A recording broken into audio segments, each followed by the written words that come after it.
With a new book today.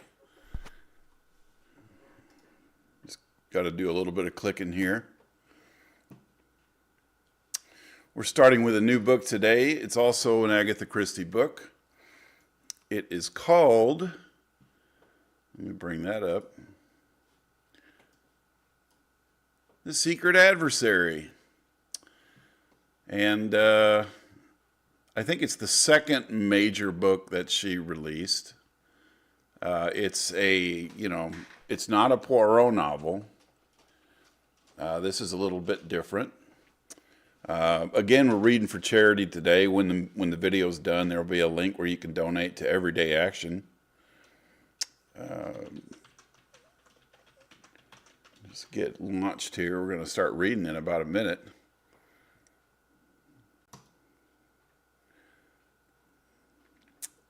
Okay. So yeah, I mean, we just read The Secret or The Mysterious Affair at Styles, and that was a lot of fun. It was definitely very heavy with details that you had to keep up with. And I think that might have been a bit of a complaint actually when it was first released. But in retrospect, after you read the explanation at the end, it really kind of made it all worth it. So I have no regrets there. I think this is the original cover art, which is kind of cool. I guess it shows a, is that supposed to be a bear or, yeah. Not sure why a bear would be wearing a mask. Why is the bear lacking any kind of a tan whatsoever? Most of the bears I know live outside.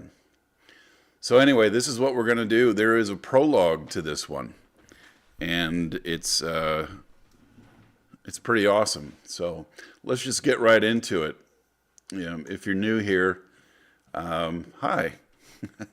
So let's get going. All right. The Secret Adversary by Agatha Christie. Prologue. It was 2 p.m. on the afternoon of May 7th, 1915. The Lusitania had been struck by 2 torpedoes in succession and was sinking rapidly, while the boats were being launched with all possible speed. The women and children were being lined up awaiting their turn. Some still clung desperately to husbands and fathers. Others clutched their children closely to their breasts. One girl stood alone, slightly apart from the rest. She was quite young, not more than 18. She did not seem afraid, and her grave, steadfast eyes looked straight ahead. "I beg your pardon." A man's voice beside her made her start and turn. She had noticed the speaker more than once amongst the first-class passengers. There had been a hint of mystery about him which had appealed to her imagination. He spoke to no one. If anyone spoke to him, he was quick to rebuff the overture. Also, he had a nervous way of looking over his shoulder with a swift, suspicious glance. She noticed now that he was greatly agitated. There were beads of perspiration on his brow. He was evidently in a state of overmastering fear, and yet he did not strike her as the kind of man who would be afraid to meet death. "Yes?" Her grave eyes met his inquiringly.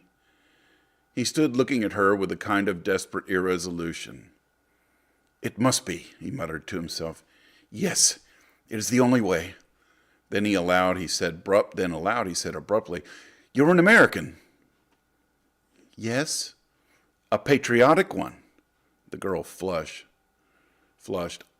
"I guess you've got no right to ask such a thing. Of course I am." "Well, don't be offended. If you wouldn't be if you knew how much there was at stake. But I've got to trust someone, and it must be a woman." "Why?" "Because of women and children first." He looked round and lowered his voice. "I'm carrying papers, vitally important papers. They may make all the difference to the Allies in the war. You understand? These papers have got to be saved. They've more chance with you than with me. Will you take them?" The girl held out her hand. "Wait, I must warn you. There may be a risk. If I've been followed, I don't think I have, but no one ever knows. If so, there will be danger. Have you the nerve to go through with it? The girl smiled. I'll go through with it all right. And I'm real proud to be chosen. What am I to do with them afterwards? Watch the newspapers. I'll advertise in the personal column of the Times, beginning shipmate. At the end of 3 days, if there's nothing, well, you'll know I'm down and out. Then take the packet to the American Embassy and deliver it into the ambassador's own hands. Is that clear? Quite clear. Then be ready. I'm going to say goodbye. He took her hand in his. Goodbye. Good luck to you, he said in a louder tone. Her hand closed on the oilskin packet that had lain in his palm. The Lusitania settled with a more decided list to starboard. In answer to a quick command, the girl went forward to take her place in the boat. Whoa. Chapter 1. The Young Adventurers, Limited. And I'm going to attempt a British accent. So if I start a second Revolutionary War with how offensively bad it is, I apologize. Tommy, old thing. Tuppence, old bean. The two young people greeted each other affectionately and momentarily blocked the Dover Street Tube exit in doing so. The adjective old was misleading. Their united ages would have certainly not have totaled 45. Not seen you for simply centuries, continued the young man. Where are you off to? Come and chew a bun with me. We're getting a bit unpopular here, blocking the gangway, as it were. Let's get out of it. The girl assenting, they started walking down Dover Street towards Piccadilly. Now then, said Tommy, where shall we go? The very faint anxiety which underlay his tone did not escape the astute ears of Miss Prudence Cowley, known to her intimate friends for some mysterious reason as Tuppence. She pounced at once. Tommy, you're stony. Not a bit of it, declared Tommy unconvincingly. Rolling in cash. You always were a shocking liar, said Tuppence severely, though you did once persuade Sister Greenbank that the doctor had ordered you a beer as a tonic, but forgotten to write it on the chart. Do you remember? Tommy chuckled. I should think I did. Wasn't the old cat in a rage when she found out? Not that she was a bad sort, really, old Mother Greenbank. Good old hospital. Demobbed like everything else, I supposed. Tuppence sighed. Yes, you too? Tommy nodded. 2 months ago. Gratuity? Hinted Tuppence. Spent. Oh, Tommy. No, old thing, not in a riotous dissipation. No such luck. The cost of living, ordinary plain or garden living nowadays is, I assure you, if you don't know. My dear child, interrupt Tuppence, there is nothing I do not know about the cost of living. Here we are at Lyons, and we will each of us pay for our own. That's it. And Tuppence led the way upstairs. The place was full, and they wandered about, looking for a table, catching odds and ends of conversation as they did so. And do you know, she sat down and cried when I told her she couldn't have the flat after all. It was simply a bargain, my dear, just like the one Mabel Lewis brought from Paris. Funny scraps one does over here, murmured Tommy. I passed 2 Johnnies in the street today talking about someone called Jane Finn. Did you ever hear such a name?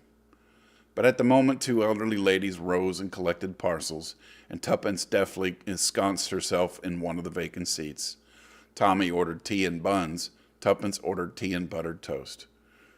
And mind the tea comes in separate teapots, she added severely. She's a bit like Hermione Granger. Tommy sat down opposite her. His bared head revealed a shock of exquisitely slicked back red hair. His face was pleasantly ugly, nondescript, yet unmistakably the face of a gentleman and a sportsman. His brown suit was well cut, but perilously near the end of its tether. They were an essentially modern-looking couple as they sat there. Tuppence had no claim to beauty, but there was character and charm in the elven lines of her little face, with its determined chin and large, wide-apart gray eyes that looked mistily out from under straight black brows. She wore a small, bright, green toque over her black bobbed hair, and her extremely short and rather shabby skirt revealed a pair of uncommonly dainty ankles, her appearance presently a valiant attempt at smartness. The tea came at last, and Tuppence, rousing herself from a fit of meditation, poured it out. Now then, said Tommy. Oh, now then, said Tommy, taking a large bite of bun. Let's get up to date. Remember, I've not seen you since the time in the hospital in 1916. Very well, Tuppence helped herself liberally to buttered toast. Abridged biography of Miss Prudence Cowley, fifth daughter of Archdeacon Cowley of Little Missendale, Suffolk. Miss Cowley left the delights and drudgeries of her home life early in the war and came up to London, where she entered an officer's hospital. Is she reciting this? Yes, she is. Okay. First month, washed up 648 plates every day. Second month, promoted to drying aforesaid plates. Third month, promoted to peeling potatoes. Fourth month, promoted to cutting bread and butter. Fifth month, promoted one floor up to duties of ward maid with mop and pail. Sixth month, promoted to waiting a table. Seventh month, pleasing appearance and nice manners so striking that I'm promoted to waiting on the sisters. Eighth month, slight check in career. Sister Bond ate Sister Westhaven's egg. Grand row. Ward maid clearly to blame. Inattention to such important matters cannot be too highly censured. Mop and pail again. How are the mighty fallen? Ninth month, promoted to sweeping out wards, where I found a friend of my childhood in Lieutenant Thomas Beresford. Bow, Tommy. Whom I'd not seen for 5 long years. The meeting was affecting. 10th month, reproved by matron for visiting the pictures in company with one of the patients, namely the aforementioned Lieutenant Thomas Beresford. 11th and 12th months, parlour-maid duties resumed with entire success. At the end of the year, left hospital in a blaze of glory. After that, the talented Miss Cowley drove successfully a trade delivery van, a motor lorry, and a general. The last was the pleasantest. He was quite a young general. What blighter was that? I'm sorry, I'm trying my best to do this accent. What blighter was that? Inquired Tommy. Perfectly sickening the way those brass hats drove from the War Office to the Savoy, and from the Savoy to the War Office. I've forgotten his name now, confessed Tuppence. To resume, that was in the way the apex of my career. I next entered a government office. We had several very enjoyable tea parties. I had intended to become a land girl, a postwoman, and a bus conductress by way of rounding off my career. But the armistice intervened. I clung to the office with the true limpet touch for many long months. But, alas, I was combed out at last. Since then I've been looking for a job. Now then, your turn. There's not so much promotion in mine, said Tommy regretfully, and a great deal less victory. I went out to France again, and, they sent me to Mesopotamia, and I got wounded for the second time and went into hospital out there. Then I got stuck in Egypt till the armistice happened. Kicked my heels there for some time longer, and as I told you, finally got demobbed. And for 10 long, weary months, I've been job hunting. There aren't any jobs, and if there were, they wouldn't give 'em to me. What good am I? What do I know about business? Nothing. Tuppence nodded gloomily. What about the colonies? She suggested. Tommy shook his head. I shouldn't like the colonies, and I'm perfectly certain they wouldn't like me. Rich relations? Again Tommy shook his head. Oh, Tommy, not even a great aunt?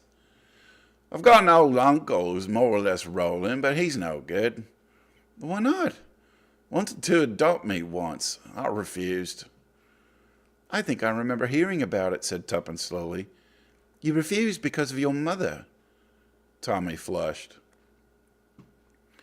Yes, it would have been a bit rough on the mater. As you know, I was all she had. Old boy hated her, wanted to get me away from her. Just a bit of spite. Your mother's dead, isn't she? Said Tuppence gently. Tommy nodded. Tuppence's large gray eyes looked misty. You're a good sort, Tommy. I always knew it. Right, said Tommy hastily. Well, that's my position. I'm just about desperate. So am I. I've hung out as long as I could. I've touted round. I've answered advertisements. I've tried every mortal blessed thing. I've screwed and saved and pinched. But it's no good. I shall have to go home. Don't you want to? Of course I don't want to. What's the good of being sentimental? Father's a dear. I'm awfully fond of him.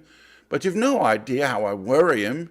He has that delightful early Victorian view that short skirts and smoking are immoral. You can imagine what a thorn in the flesh I am to him. He just heaved a sigh of relief when the war took me off. You see, there are 7 of us at home. It's awful. All housework and mother's meetings. I have always been the changeling. I don't want to go back, but... Oh, Tommy, what else is there to do? Tommy shook his head sadly. There was a silence, and then Tuppence burst out. Money, money, money. I think about money morning, noon, and night. I dare say it's mercenary of me, but there it is. Same here, agreed Tommy with feeling. I've thought over every imaginable way of getting it. Too, continued Tuppence. There are only 3. To be left it, to marry it, or to make it. First is ruled out. I haven't got any rich elderly relatives. Any relatives I have are in homes for decayed women. I always helped old ladies over crossings and picked up parcels for old gentlemen in case they should turn out to be eccentric millionaires. But not one of them ever asked me my name, and quite a lot never said thank you. There was a pause. Of course, resumed Tuppence. Marriage is my best chance. I made up my mind to marry money when I was quite young. Any thinking girl would. I'm not sentimental, you know. She paused. Come now, you can't say I'm sentimental, she added sharply. Certainly not, agreed Tommy hastily. No one would ever think of sentiment in connection with you. That's not very polite, replied Tuppence, but I dare say you mean it all right. Well, there it is. I'm ready and willing, but I've never met any rich men. All the boys I know are about as hard up as I am. Well, what about the general? Inquired Tommy. I fancy he keeps a bicycle shop in time of peace, exclaimed Tuppence. No, there it is. Now you could marry a rich girl. No, I'm like you. I don't know any. Well, that doesn't matter. You can always get to know one. Now, if I see a man in a fur coat come out of the Ritz, I can't rush up to him and say, Look here, you're rich. I'd like to know you. Do you suggest that I should do that to a similarly garbed female? Don't be silly. You tread on her foot or pick up her handkerchief or something like that. If she thinks you want to know her, she's flattered and will manage it for you somehow. You overrate me manly charms, murmured Tommy. On the other hand, proceeded Tuppence, my millionaire would probably run for his life. No, marriage is fraught with difficulties. Remains to make money. We've tried that and failed, Tommy reminded her.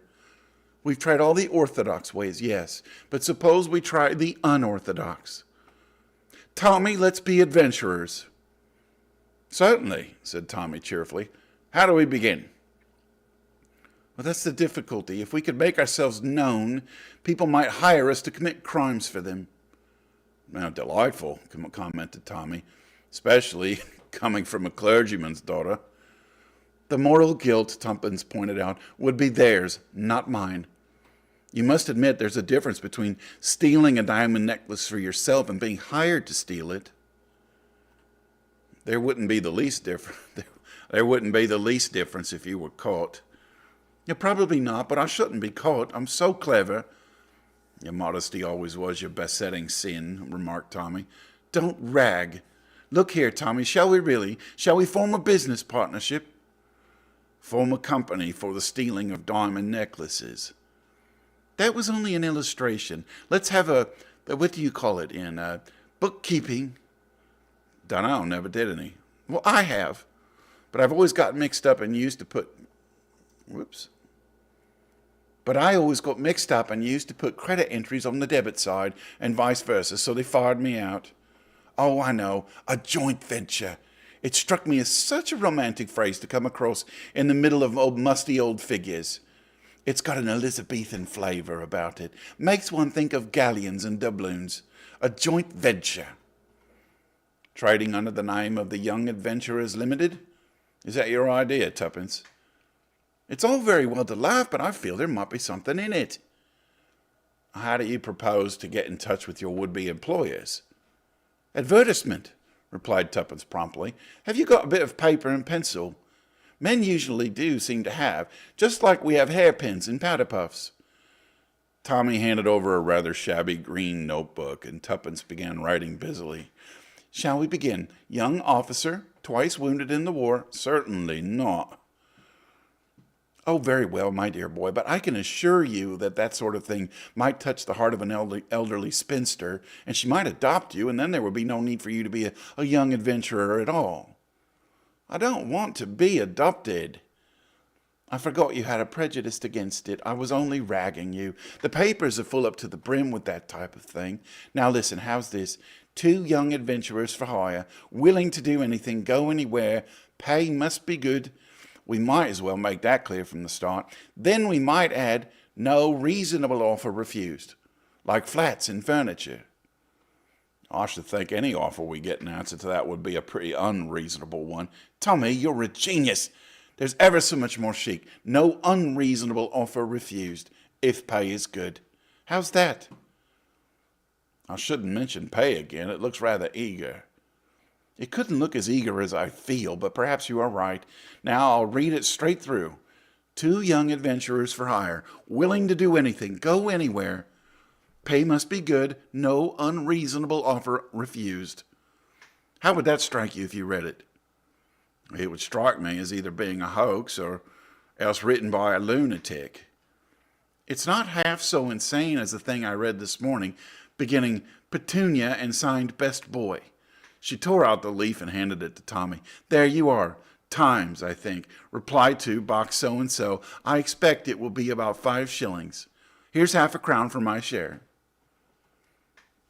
Tommy was holding the paper thoughtfully. His face burned a deeper red. Shall we try it? He said at last. Shall we, Tuppence? Just for the fun of the thing. Tommy, you're a sport. I knew you would be. Let's drink to success. She poured some cold dregs of tea into the 2 cups. Here's to our joint venture, and may it prosper. The Young Adventurers Limited, responded Tommy. They put down the cups and laughed rather uncertainly. Tuppence rose. Hey there, Alexa Rowan. I must return to my palatial suite at the hostel. Perhaps it is time I strolled round to the Ritz, agreed Tommy with a grin. Where shall we meet, and when? 12 o'clock tomorrow, Piccadilly Tube Station. Will that suit you? My time is my own, replied Mr. Beresford magnificently. So long, then. Goodbye, old thing. The 2 young people went off in opposite directions. Tuppence's hostel was situated in what was charitably called Southern Belgravia. For reasons of economy, she did not take a bus. She was halfway across St. James Park when a man's voice behind her made her start. Excuse me, it said, but may I speak to you for a moment? Yeah, let's go on to Chapter 2. Chapter 2, Mr. Whittington's Offer. Tuppence turned sharply, but the words hovering on the tip of her tongue remained unspoken, for the man's appearance and manner did not bear out her first and most natural assumption. She hesitated. As if he read her thoughts, the man said quickly, I can assure you I mean no disrespect. Tuppence believed him, although she disliked and distrusted him instinctively. She was inclined to acquit him of the particular motive which she had at first attributed to him. She looked him up and down. He was a big man, clean-shaven, with a heavy jowl. His eyes were small and cunning, and gifted their glance under her direct gaze. Well, what is it? She asked. The man smiled. I happened to overhear part of your conversation with the young gentleman in Lyon. Well, what of it? Nothing, except that I think I may be of some use to you. Another inference forced itself into Tuppence's mind. You followed me here. I took that liberty. And in what way do you think you'd be of use to me? The man took a card from his pocket and handed it to her with a bow. A bow. Tuppence took it and scrutinized it carefully. It bore the inscription, Mr. Edward Whittington. Below the name were the words, Estonia Glassware Company, and the address of a city office. Mr. Whittington spoke again. If you will call upon me tomorrow morning at 11 o'clock, I will lay the details of my proposition before you. At 11 o'clock, said Tuppence doubtfully. At 11 o'clock. Tuppence made up her mind. Very well, I'll be there. Thank you. Good evening. He raised his hat with a flourish and walked away. Tuppence remained for some minutes gazing after him. Then she gave a curious movement of her shoulders, rather as a terrier shakes himself. The adventures have begun, she murmured to herself. What does he want me to do, I wonder? There's something about you, Mr. Whittington, that I don't like at all. But on the other hand, I'm not the least bit afraid of you, and as I've said before, and shall doubtless say again, little Tuppence can look after herself, thank you. And with a short, sharp nod of her head, she walked briskly onward. As a result of further meditations, however, she turned aside from the direct route and entered a post office. There she pondered for some moments, a telegraph form in her hand. The thought of a possible 5 shillings spent unnecessarily spurred her to action, and she decided to risk the waste of 9 pence. Disdaining the spiky pen and thick black treacle which a beneficent government had provided, Tuppence drew out Tommy's pencil, which she had retained, and wrote rapidly, "Don't put in advertisement. We'll explain tomorrow." She addressed it to Tommy at his club, from which in 1 short month he would have to resign, unless a kindly fortune permitted him to renew his subscription. "It may catch him," she murmured. "Anyway, it's worth trying." After handing it over the counter, she set out briskly for home, stopping at a baker's to buy 3 pennyworth of new buns. Later, in her tiny cubicle at the top of the house, she munched buns and reflected on the future. What was the Estonia Glassware Company, and what earthly need could it have for her services?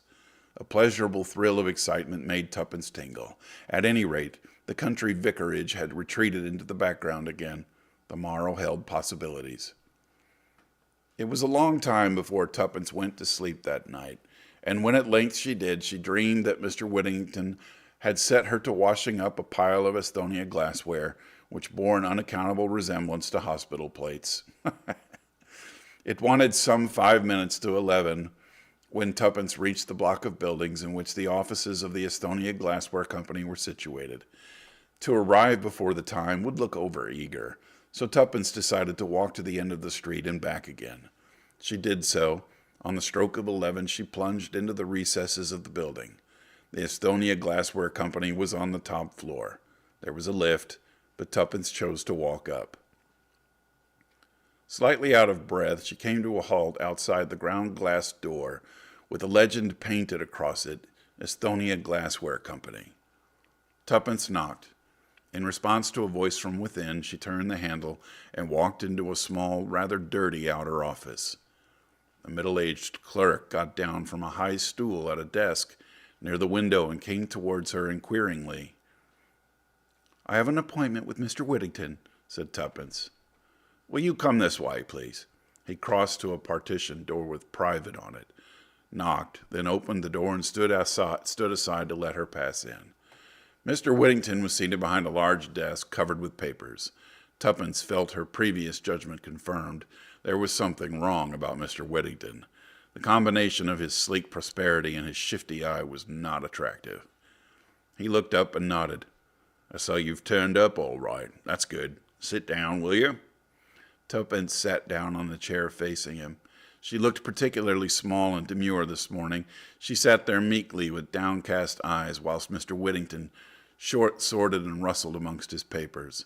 Finally, he pushed them away and leaned over the desk. "Now, my dear young lady, let us come to business." His large face broadened with a smile. "You want work? Well, I have work to offer you. What should you say to £100 down and all expenses paid?" Mr. Whittington leaned back in his chair and thrust his thumbs into the armholes of his waistcoat. Tuppence eyed him warily. And the nature of the work?" she demanded. "Nominal, purely nominal. A pleasant trip, that is all."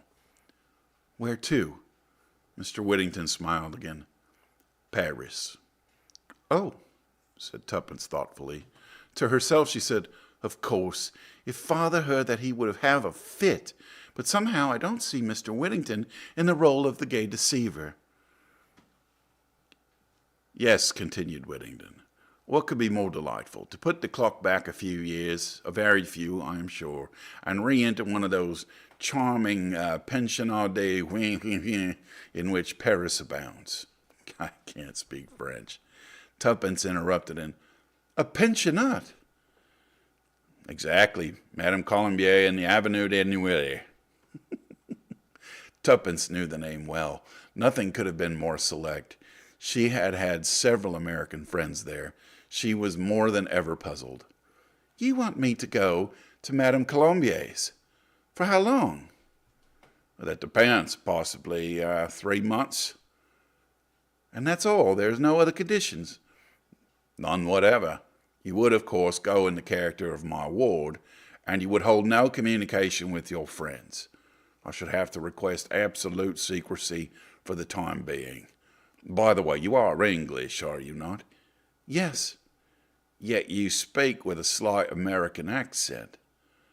My great pal in hospital was a little American girl. I dare say I picked it up from her. I can soon get out of it again. On the contrary, it might be simpler for you to pass as an American. Details about your past life in England might be more difficult to sustain. Yes, I think that would be decidedly better. Then, one moment, Mr. Whittington. You seem to be taking my consent for granted. Whittington looked surprised. Surely you're not thinking of refusing. I can assure you that Madame Colombier's is a most high-class and orthodox establishment, and the terms are most liberal. Exactly, said Tuppence. That's just it. The terms are almost too liberal, Mr. Whittington. I cannot see any way in which I can be worth that amount of money to you. No, said Whittington softly.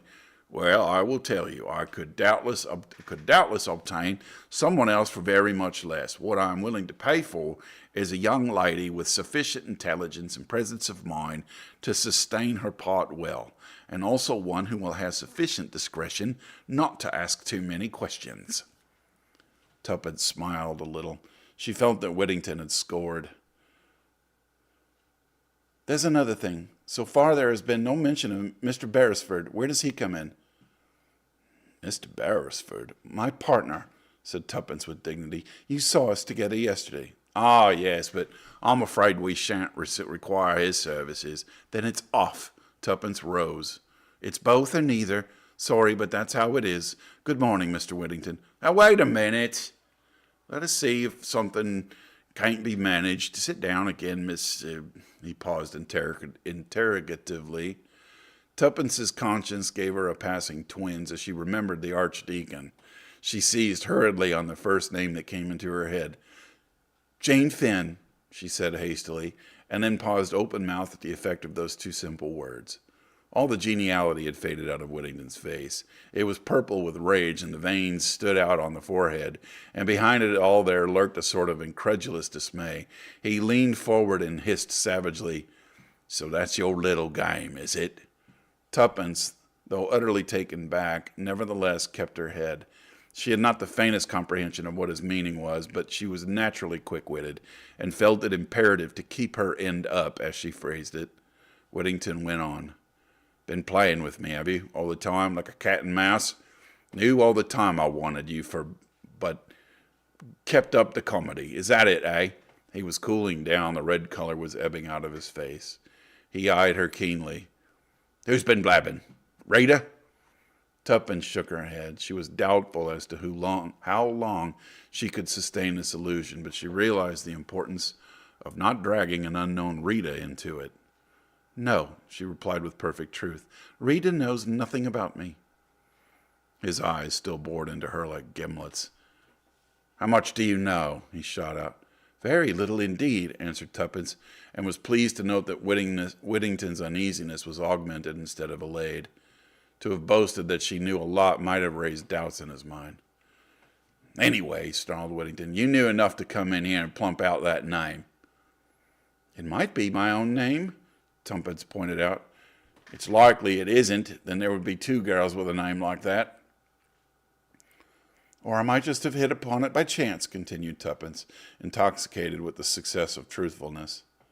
Mr. Whittington brought his fist down upon the desk with a bang. Quite fooling. How much do you know, and how much do you want?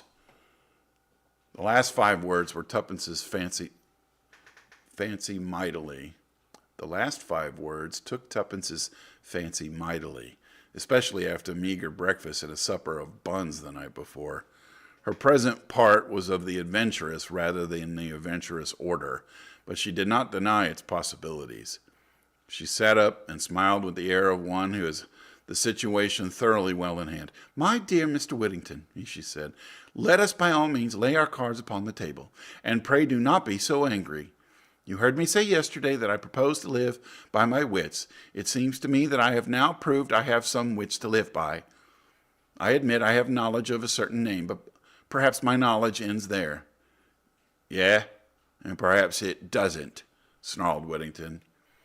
"You insist on misjudging me," said Tuppence, and sighed gently.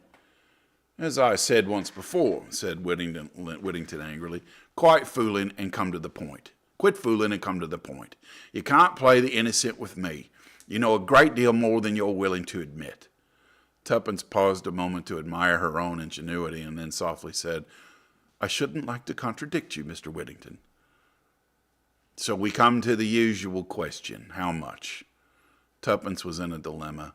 So far she had fooled Whittington with a complete success, but to mention a palpably impossible sum might awaken his suspicions. An idea flashed across her brain. "Suppose we say a little something down, and a fuller discussion of the matter later." Whittington gave her an ugly glance. "Blackmail, eh?" Tuppence smiled sweetly. "Oh, no. Shall we say payment of services in advance?" Whittington grunted. "You see," explained Tuppence still sweetly, "I'm so very fond of money." "You're about the limit, that's what you are," growled Whittington with a sort of unwilling admiration. "You took me in all right. Thought you were quite a meek little kid with just enough brains for my purpose." "Life," moralized Tuppence, "is full of surprises." "All the same," continued Whittington, "someone's been talking. You say it isn't Rita. Was it... Oh, come in." The clerk followed his discreet knock into the room and laid a paper at the master's elbow. "Telephone message just come for you, sir." Whittington snatched it up and read it. A frown gathered on his brow. "That'll do, Brown. You can go." The clerk withdrew, closing the door behind him. Whittington turned to Tuppence. "Come tomorrow at the same time. I'm busy now. Here's 50 to go on with." He rapidly sorted out some notes and pushed them across the table to Tuppence, then stood up, obviously impatient for her to go. The girl counted the notes in a businesslike manner, secured them in her handbag, and rose. "Good morning, Mr. Whittington," she said politely. "At least, au revoir, I should say." "Exactly, au revoir." Whittington looked almost genial again, a reversion that aroused in Tuppence a faint misgiving. "Au revoir, my clever and charming young lady." Tuppence sped lightly down the stairs. A wild elation possessed her. A neighboring clock showed the time to be 5 minutes to 12. "Let's give Tommy a surprise," murmured Tuppence, and hailed a taxi. The cab drew up outside the tube station. Tommy was just within the entrance, his eyes open to their fullest extent as he hurried forward to assist Tuppence to alight. She smiled at him affectionately and remarked in a slightly affected voice, "Pay the thing, will you, old bean? I've got nothing smaller than a £5 note." I think we're going to call it a day right there. Well, I like this Tuppence character a lot, and I like Tommy too. I haven't quite figured out what triggered that guy about that name.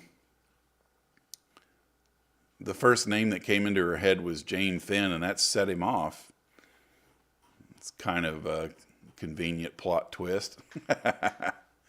Anyway, we're going to pick it up tomorrow. Oh, no, not tomorrow.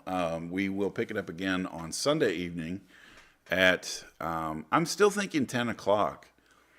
But maybe 9 o'clock would be better. I don't know. Anyway, I will post before that time so that you know when we're doing it. Now, again, I want to mention that I like to do this stream so that people can be encouraged to donate to Everyday Action. It's a charity that takes food from leftover food from the craft services of movie, TV, and commercial sets and gets it into the hands of the needy. So if you've got an extra buck or two, maybe drink a cheaper coffee tomorrow, and today you can donate a couple bucks to Everyday Action. I'll be putting the replay up on Instagram very shortly. Replays on the other channels take a little bit longer, and the donation campaign is on Instagram. My Instagram is @FredStoverink, and you can donate a couple bucks when this replay goes live. So we'll see you again on Sunday evening. I'm going to work on my British accent, although now she's supposed to sound like an American, so that might be easier. Either way, if you're English, I am so sorry. I promise to not make iced tea for at least a month. All right, we will see you all on Sunday evening. Have a wonderful night.